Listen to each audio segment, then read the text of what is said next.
Hey, salut tout le monde, c'est Jumico, on se retrouve pour une toute nouvelle vidéo les gars. Et aujourd'hui on se retrouve pour une vidéo qui va parler de simplement comment mettre ces oiseaux en extérieur. Parce que là vous voyez, je sais pas si vous reconnaissez les deux petits loups là. Je vous avais fait une vidéo il y a environ un mois là, sur eux, ils ont bien grandi. Et voilà, donc il y en a un nouveau, je vous présente Yellow, hein, pas très prénom, pas très original.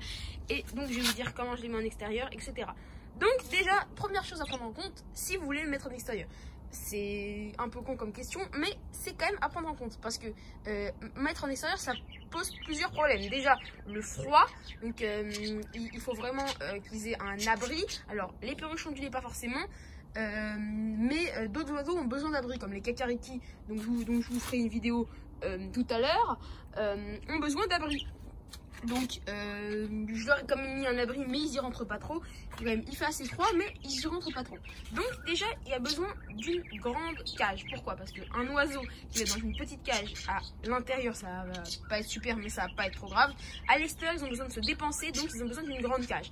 Donc là si vous vous dites ouais c'est assez petit et tout, non, c'est juste parce que la tirette etc pour que ils soient au soleil, pour les obliger à être un peu au soleil pour prendre de la vitamine D, vous pouvez le faire, c'est super bien. Là je les ai mis donc dans une cage de 1,20 m de long par 40 de large par 50.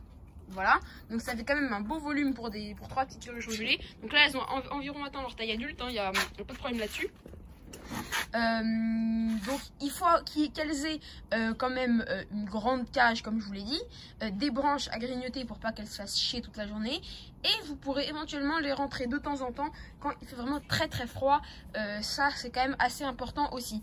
Donc là on peut voir que je leur ai mis quand même plein de branches. Il faut vraiment que l'hygiène soit irréprochable comme je vous le dis. Donc là bien sûr ils ont grignoté, donc là je viens de nettoyer avant la vidéo, mais ils viennent de grignoter, donc je peux rien faire, hein.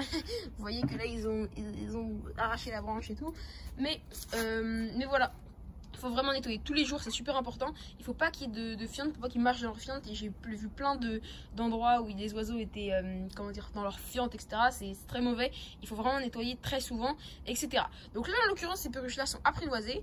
Donc je vous ferai une vidéo tout à l'heure aussi, parce que là ça fait longtemps que j'ai pas fait de vidéo, je vais vous en refaire plein où je vous les montre dehors. Mais voilà, c'était après tout ce que je voulais vous dire pour l'extérieur.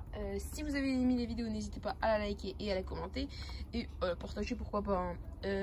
On se retrouve pour une vidéo donc tout à l'heure. Allez, c'est parti.